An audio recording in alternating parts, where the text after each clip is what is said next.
Facebook ads ম্যানেজারের reporting সেকশনের অনেকটা আনইউজড অপশন হিসাবে কিন্তু এই ফিচার্সটি রয়ে যায়, যেটি হচ্ছে এই ব্রেকডাউন অপশনটি।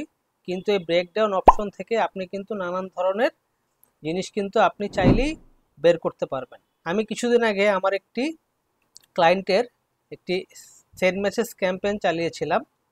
তো এই ক্যাম্পেইনটি থেকে আমি বের করতে চাচ্ছি যে ধরুন কোন কোন এজের লোকজন আমার ক্যাম্পেইনটি দেখেছে।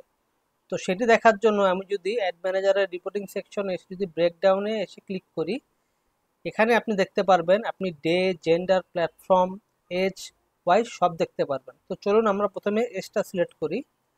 আমি এজে সিলেক্ট করলাম। দেখুন এখানে কিন্তু আমার ক্রিয়েটিভ ওয়াইজ আমার কত থেকে কত বছর বয়সী লোকজন আমার অ্যাডটি দেখেছে এবং সেখান থেকে আমার কি পারফরমেন্স এসেছে সেটি কিন্তু এখানে স্পষ্ট দেখতে পাচ্ছি। যে 18 থেকে 24 বছর বয়সী থেকে 3টি মেসেজ এসেছে, 25 থেকে 34 16টি, 35 থেকে 44, 45 থেকে 55, 55 থেকে 64, তারপরে রিলসের থেকে এসেছে ভিডিও, লং ভিডিও থেকে এসেছে। তো এটি তো গেল এজের। আপনারা যদি চান এখান থেকে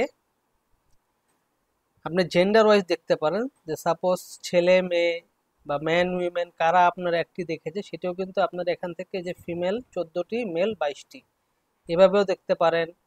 আপনারা যদি আবার যদি চান যে না আমি চাচ্ছি আমার যে কোন ডিভাইস ওয়াইজ এসেছে সেটি আমি দেখতে চাই, সেটিও দেখতে পারবেন। যদি চাচ্ছেন যে কোন কোন প্লেসমেন্ট এসেছে সেটিও দেখতে পারবেন। এই যে দেখুন প্লেসমেন্ট, ফেসবুক নোটিফিকেশন, ফেসবুক রিলসে 10টি এসেছে, ফেসবুক স্টোরিজে আসেনি, ফেসবুক ফিড থেকে 22টি, ইনস্ট্রিম থেকে 2টি, এভাবেও কিন্তু আপনারা চাইলে দেখতে পারবেন। এছাড়াও এখানে আরও নানান ধরনের অপশন কিন্তু আপনারা চাইলে এখান থেকে খুব সহজেই আপনারা এখান থেকে কিন্তু বের করে নিতে পারবেন। তারপর আপনারা যদি চান যে কোন ডিভাইস থেকে কতগুলো রেজাল্ট এসেছে সেটিও কিন্তু আপনারা খুব সহজেই দেখতে পারবেন। যেরকম স্মার্টফোন থেকে এসেছে, তারপর হচ্ছে আপনার এখানে দেখাচ্ছে যে আইফোন থেকে আসেনি। রিলসে যদি আবার যাই, রিলসও আইফোন থেকে আসেনি।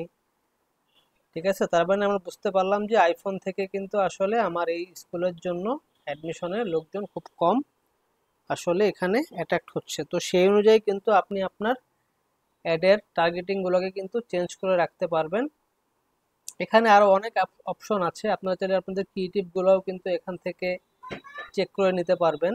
তো আপনারা চাইলে এভাবেই ফেসবুক অ্যাডস রিপোর্টিংয়ের এই ব্রেকডাউন সেকশন থেকে আপনারা আপনাদের পছন্দ মতো আপনাদের মেট্রিক্সগুলো কিন্তু আপনারা বের করে নিতে পারবেন এবং সেই অনুযায়ী কিন্তু আপনাদের ক্যাম্পেইনগুলোকে আপনারা অপটিমাইজ করতে পারবেন।